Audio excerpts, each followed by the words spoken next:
ভুল তুললে পানিশমেন্ট। আমি কালোটাই তুলবো, কেন তোর পছন্দের কালো।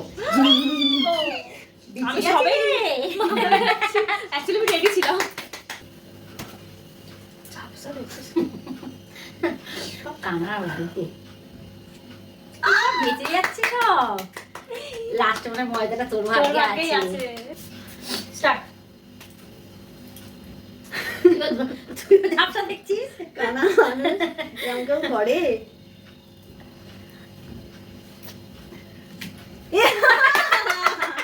আমি বললাম না ময়দাটা তোর ভাগ্যেই আছে, মুখটা নিচু কর। আর কিসে কিসে ছিল? ই বাবা, আমি ভাবলাম ব্ল্যাকটা আমার প্রিয়, ওরা দেবে না। টাটা।